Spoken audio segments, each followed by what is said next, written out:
तर हा बघा आला, बोलून पण देत नाही. अरे जा ना बाबा. जातं आउट ऑफ कंट्रीमध्ये, ज्याला पॅकेट फूडमध्ये कन्वर्ट करून सेल आउट केलं जातं. हा 19वा वर्ष आता रनिंगमध्ये आहे. नमस्कार मित्रांनो, स्वागत आहे तुमचं पुन्हा एका नवीन व्हिडिओमध्ये. आणि आजचा दिवस थोडा क्रेझी असणार आहे. काल आपले बर्ड्स गेले आणि 3,000 बर्ड्स गेले, ज्यामध्ये आता ऑलमोस्ट 1,024च्या आसपास काहीतरी समथिंग बर्ड राहिलेत, 1,025. आणि एक न्यूज आहे. न्यूज तर नाही बोलू शकत, पण लाईव्ह अपडेट जरूर बोलू शकतो. कारण की आज आपल्या लक्ष्मीला 19 वर्ष कंप्लीट झालेत. आणि you can see steel she is very pretty condition. आणि आज पण ती त्याच लेवलला काम देते जशी करायची. 2007ला तिला घेतली होती आणि आता 2027 येईल, म्हणजे ऑलमोस्ट तिचा हा 19वा वर्ष आता रनिंगमध्ये आहे. व्यक्तींना 20 वर्ष एकत्र राहायला, सोबत राहायला पण कंटाळा येतोय, पण लक्ष्मी स्टील आपल्यासोबत आहे. आणि आता तिला 20 वर्ष कंप्लीट होतील. आणि हिला जास्त वापर करत नाही येत आपण. बेसिकली घर ते पोल्ट्री, पोल्ट्री ते घर, एवढा तिचा रुटीन असतो. आणि मायलेजसाठी तुम्हाला माहिती आहेच, Splendor is the one of the best king. Ultra pro max direct बोलू शकता तुम्ही. आज पण काही लोक हिला मागतात आमच्याकडे की आम्हाला द्या, आम्हाला द्या, तुम्हाला 10-20 हजार रुपये काय असतील ते देतो. पण लक्ष्मी आहे, लक्ष्मीला कोणी विकत नाही. ती जागेवर बसून राहिली तरी चालेल, कारण की हिच्याच जीवावरती आज बऱ्याचशा गोष्टी आहेत. ही 2007ला आली तेव्हापासूनच सगळी काही बरकत आहे. हिच्याच मुले धन्नो पण आहे, हिच्याच मुले आपली वॅगनार पण आहे, हिच्याच मुले पोल्ट्री पण आहे, आणि हिच्याच मुले आम्ही पण टिकून आहोत. काही लोकांच्यासाठी गाडी म्हणजे खेळणं असतं आहे, पण आपल्यासाठी एक ती इमोशन आहे. इमोशन का? कारण की हिच्यावरती खूप साऱ्या मेमरीज आहेत. आणि अटॅचमेंट लेवल मी एक्सप्लेन नाही करू शकत. ती वेगळीच अटॅचमेंट आहे बाईकबद्दल. पुढे पण खूप साऱ्या गाड्या येतील जातील, पण लक्ष्मी ती लक्ष्मी आहे. आजचा दिवस मात्र थोडा मंदावलेला आहे, कारण की आज जास्त कामं नाहीत आपल्याकडे. त्यामुळे व्लॉगमध्ये जास्त काही क्लिप दिसणार नाहीत. त्यामुळे आज फक्त तुम्हाला माझी बडबडच ऐकायला येणार आहे. काही गोष्टी आहेत त्या आपण थोड्या एक्सप्लेन करणार आहोत. एंगेजमेंटचा व्लॉग जो आहे तो तुम्ही पाहिला असेल. आणि आय नो, मला ॲनालिटिक्समध्ये दिसतं आहे की रोज कोण ना कोणता व्लॉग जाऊन बघतो आहे. रिपीटेबल आहे. आणि ह्याच्यावरनं समजतं आहे की लोकांना एंगेजमेंट असो, लग्न असो, हल्दी असो, याच्यामध्ये खूप जास्त इंटरेस्ट आहे. तर हा बघा, याने एक वैताग देऊन ठेवला यार. बोलून पण देत नाही, बोलून पण देत नाही. अरे जा ना बाबा. हा!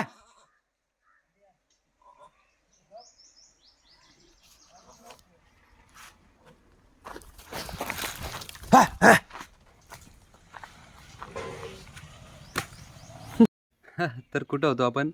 वांडर जो आहे त्यांनी भाई तशी डंका वाजवून ठेवला आहे, कारण की त्याच्या मागे ऑलमोस्ट 6 महिने लागलेत. लोक कोणाला सापडत पण नाही. 3 दिवस सतत ते फॉरेस्ट ऑफिसर्सवाले ते फेऱ्या मारतात, त्यांना पण सापडला नाही. आणि ते आमच्या जर पार पत्रांच्या वरती उड्या मारून मारून आम्हाला हैराण करून ठेवले. एंगेजमेंटचा छोटासा एक एक्सपिरियन्स सांगतो. एंगेजमेंटच्या आदल्या दिवशी, म्हणजे आदल्या रात्री, झोप पण लागत नव्हती. खूप एक्साइटमेंट होती. त्याच्यानंतर एंगेजमेंटला ज्या टायमाला मी नवरीच्या दाराशी हजर होत गेलो, जसं जसं पाऊल पुढे पडत तसं तसं मनामध्ये एक थोडी भीती तर होतीच, पण एक्साइटमेंट पण होती. भीती यासाठी की आपण एक एक पाऊल जो उचलतोय तो रिस्पॉन्सिबिलिटीकडे जातोय.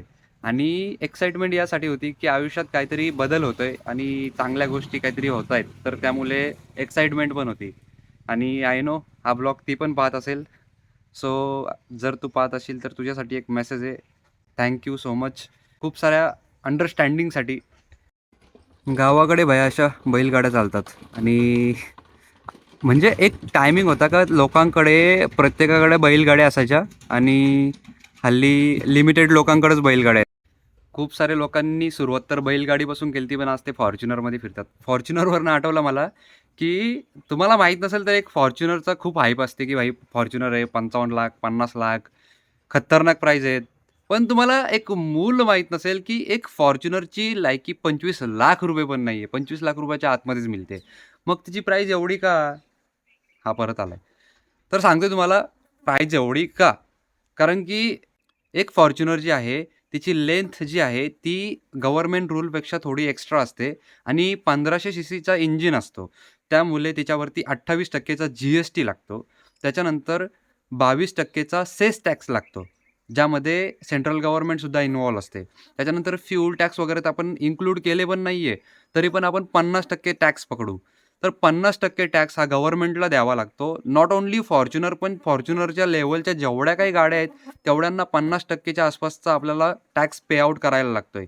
आणि जर 50-55 लाख रुपये त्या गाडीची किंमत आहे, म्हणजे 50 लाख रुपयेच आपण पकडू. पण 50 लाख रुपयामधनं जर 50% जर आपण जर टॅक्सेस जर पकडले, तर त्या गाडीची मूळ प्राईस 25 लाख रुपये होते. ठीक आहे. पण त्याच्यामध्ये पण रोड टॅक्स, त्याच्यानंतर इम्पोर्ट ड्युटी, त्याच्यानंतर बऱ्याचशा गोष्टी आहेत. आर-टी-ओचे काही चार्जेस आहेत. तर असे सगळे पकडून जर आपण जर मायनस केले, तर ती 25 लाख रुपये पण होत नाहीये.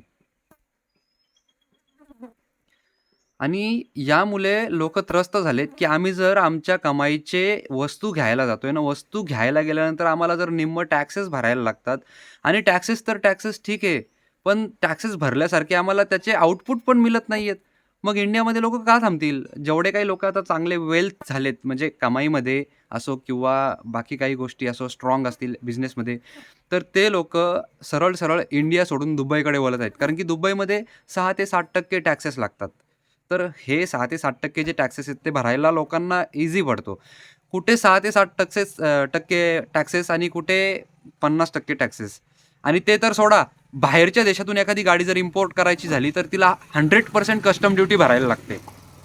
100% कस्टम ड्युटी म्हणजे लाईक जर एखादी Lamborghini, Porsche अशा जर गाड्या आहेत, त्या जर इंडियामध्ये आपण जर इम्पोर्ट करतोय, तर त्या गाडीची मूळ प्राईस 3 करोड रुपये जर समजा दुबईला असेल, तर इथे आपल्याला 6 करोड रुपये भरावे लागेल.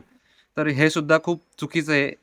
आता ते गव्हर्नमेंटलाच माहिती चांगलं आहे की चुकीचं आहे, कारण की त्यांचीच मॅनेजमेंट असते. आपण डायरेक्टली एखाद्याला ब्लेम नाही करू शकत. पण आमचं म्हणणं फक्त एकच आहे, की जर एक सामान्य माणसाच्या कडनं जर तुम्ही जर जी-एस-टी घेता, बाकीचे टॅक्सेस तुम्ही जर वसूल करता, तर त्याप्रमाणे आउटपुट्स पण चांगले निघायला पाहिजेत. आणि आउटपुट निघत नाही असं पण नाहीये. निघतात. पण ह्याच्यामध्ये जे काही टॅक्सेस वगैरे हँडल करणारे मंत्री आहेत, तर ते लोकं विषय हा करतात, की असे काही ठिकाणी टॅक्सेस लावतात, का ज्या ठिकाणी अमीर लोकं आहेत त्यांना घंटा फरक पडत नाही आणि गरीब लोकं आहेत त्यांच्यावरती सगळ्यात जास्त इम्पॅक्ट पडला जातो. ह्यामुळे एकच गोष्ट होते, की अमीर अमीर होता जा रहा है, गरीब गरीब होता जा रहा है. आणि इथपर्यंत आपल्या इथं काल पूर्ण शेड भरलेला होता. आज आपल्याकडे 1025 जे बर्ड्स आहेत तुम्हाला दाखवतोय. किती अंतरामध्ये बसलेत. 10, 20, 30, 40, 50, 60. जस्ट हा 60 फुटाचा एक डिस्टन्स आहे आणि 60 फुटाच्या 60 बाय 30 एवढ्या डिस्टन्समध्ये 1000 पक्षी आरामात बसतात. आरामात म्हणजे एकदम चिलमध्ये. याच्यामध्ये अजून 100 पक्षी जरी ॲड झाले तरी फरक नाही पडणार. तर पाहूया यांच्यासाठी कधी कॉल आउट येतोय आणि कधी जातात. जोपर्यंत हे जात नाही तोपर्यंत शेड साफ होणार नाही आणि शेड जोपर्यंत साफ होत नाही तोपर्यंत आपण नेक्स्ट बॅच घेऊ शकत नाही. असा एक रूल असतो.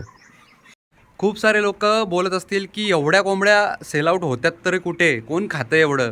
भाई खाणाऱ्यांची संख्या कमी नाही आहे. मजबूत लोकं खातात आणि त्यांना थांबवू पण शकत नाही आहे. इवन हल्ली लोकांना हर एक गोष्टीमध्ये चिकन पाहिजे आणि चिकनसोबत खूप सारे ते मिक्सअपसुद्धा करून त्यांचे वेगळे पदार्थ बनवतात. Chicken momos, chicken crispy, chicken lollipop, chicken Chinese वगैरे भाई तुम्हाला माहितीच असेल. त्यामुळे हा स्टॉक जो आहे तो सॉर्ट आउट व्हायला टाईम लागत नाही आहे. आणि दुसरी गोष्ट, की जर स्टॉक जर राहतच नाही आहे मोस्टली, पण कंपनीकडे जर स्टॉक्स वगैरे असले, तर ते बॉर्डरला सुद्धा जातात. जे काही सैनिक वगैरे आहेत बॉर्डरला, तर त्यांच्यासुद्धा फूडमध्ये तर ते ॲड होतं. आणि तरीसुद्धा जर काही राहिलं, तर मग ते एक्सपोर्टला जातं आउट ऑफ कंट्रीमध्ये, ज्याला पॅकेट फूडमध्ये कन्वर्ट करून सेल आउट केलं जातं. तुम्हाला माहीत नसेल तर ह्यांचे जे काही पार्ट्स आहेत, मग ते लेग पीस असो किंवा अजून काही कलेजी वगैरे, म्हणजे प्रत्येकाला एक सेपरेटाईज केलं जातं आणि त्याच्यानंतर त्यांचे एक्सपोर्टेशन केलं जातं आउट ऑफ कंट्रीजमध्ये. आजचा दिवस तर खूप शांत होता. बाकी आजची आपली अर्निंग ही आहे आणि आजच्या दिवसाला माझ्याकडे तर कॉन्टेंट नव्हतं, पण तुम्हाला मी कॉन्टेंट दिलं. म्हणजे ज्यावेळी मी सांगितलं तुम्हाला कॉन्टेंट नसेल, मी त्यावेळी इन्फॉर्मेशन देणार आणि ती तुम्हाला कामं येऊ शकते भविष्यामध्ये. बाकीच्या लोकांच्या ब्लॉगमध्ये तुम्हाला फक्त वेस्ट ऑफ टाईम पाहायला मिळेल, कारण की जास्तीत जास्त टाईम त्यांचे फॅमिली ड्रामाच चालू असतात. फॅमिली ड्रामा बघून काय आहे यार, म्हणजे फॅमिली ड्रामा तुमच्या आयुष्यामध्ये काय इम्पॅक्ट करतोय? त्याने ते केलं, याने हे केलं. इट्स ओके, हे होतच राहणार. पण इन्फॉर्मेशन गॅदर करणं is most important at this time. कारण की 2026 मध्ये जगतोय आपण आणि या सिच्युएशनला जे काही लोकं आहेत ते मोस्टली सोशल मीडियावरती ॲक्टिव्ह असतात आणि जे काही सोशल मीडियावरती ॲक्टिव्ह असतात त्यांचा टाईम वेस्ट नाही जावा. त्यामुळे आपण म्हणजे तो जर टाईम आपण वेस्ट करतोय तर तो टाईम अशा ठिकाणी द्यावा. माझं तर म्हणणं आहे अशा ठिकाणी द्यावा ज्या ठिकाणी आपल्याला काही चांगली इन्फॉर्मेशन ऐकायला मिळते.